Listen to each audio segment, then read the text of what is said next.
plus World Short Track Speed Skating from Japan. Nice going, Darin. And that's all coming up next, Wide World, right here, ABC Sports. Lots of variety, good action. Darin Hays, head pin to the sideboard, slams across the lane, rips the rack, nothing but pin shrapnel left down there on that shot. That was his best shot of the game. However, Tim-Criss has his commanding 56-pin lead, 5 strikes in a row.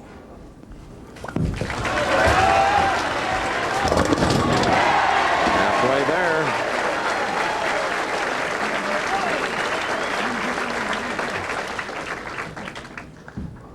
$10,000 if he can throw another 6 in a row, and if anybody does in the championship game today, $100,000.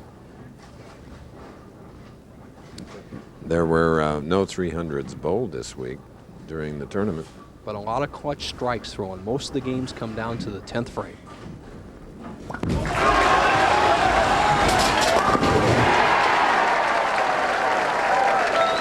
All right, that's 7. There have been 55 300 games rolled in 14 tournaments. Darin, who works as an accountant for his father-in-law, a job very similar to my oldest daughter, Katrina. Hey. Bowls part-time. Nice job. Good double, and brings it back a little. Trailing by 66, but look at all the strikes. 7 in a row. Well, in this environment, 7 in a row is not a guaranteed lock. If Darin Hays takes it off the sheet, 234. In almost every game, somebody makes a huge mistake and turns the match around. I'm not trying to jinx Tim-Criss, but that's what we've seen so far this week. Darin, University of North Carolina, Charlotte graduate.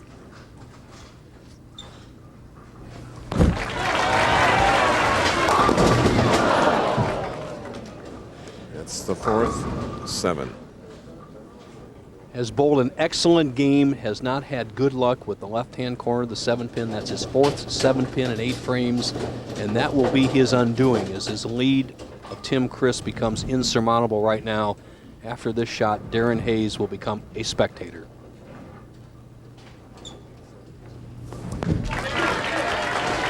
That is only his 2nd PBA tournament, first ever on television. He will leave with $4,000.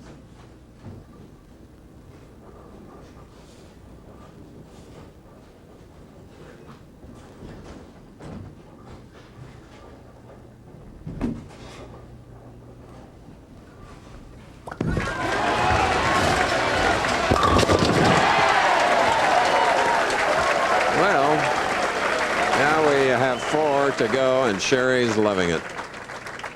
Sherry stood by last night in the 42nd game when Don Best Jr., who was in 5th place, finished with 4 strikes in a row. Tim-Criss threw strikes 3 times in the 10th frame to qualify by 1 single pin after 42 games.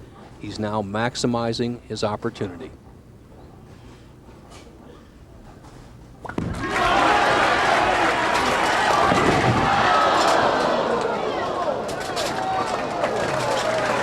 Well, that was an abrupt end. About as a Mark Roth abrupt ending. Well, he got the ball a little inside target, a little too much spin, and it doesn't quite flip around. And we've seen the 710 made before, but we won't see it this time.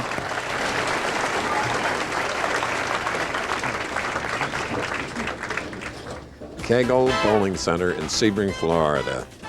You know, Florida Highlands Hammock Center in Sebring, Florida. This is Darin Hays, who is down too many pins to mention it because his opponent 8 in a row before he opened. But for his first television appearance,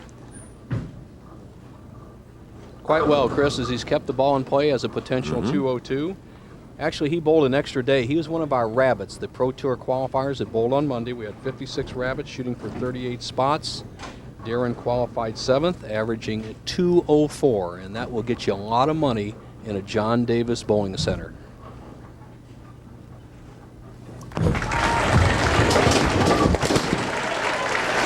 Square in the ninth frame for Darin Hays. He has 6 regional titles. He's in the southern region, of course. He won as we look at Tim-Criss, Darin won the Daytona Beach doubles with Kirk Von Kruger, our current national tournament director. That was in '92. Kurt now runs the show, and extremely well. All right. Okay. Tonight on ABC, the Lex-Files trilogy continues on an all-new Lois and Clark, followed by a brand-new episode of Leaving L.A. Then, an all-new ABC music special starring, get this, U2, A Year in Pop, featuring concert footage from last night's tour performance in Las Vegas. That's all tonight on ABC. Don't miss it. Potential 202 for Darin Hays. He averaged 214 on this pair during the week.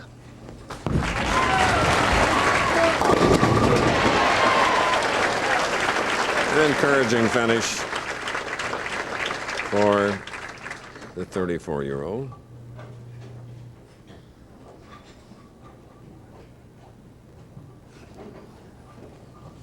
Walter Ray Williams Jr.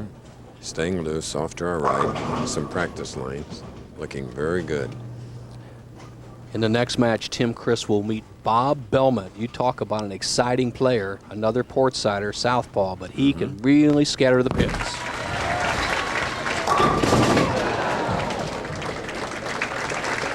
So it's a 201 and $4,000 for Darin Hays. Well, this ABC Sports presentation of the Professional Bowlers Show will continue after these messages and a word.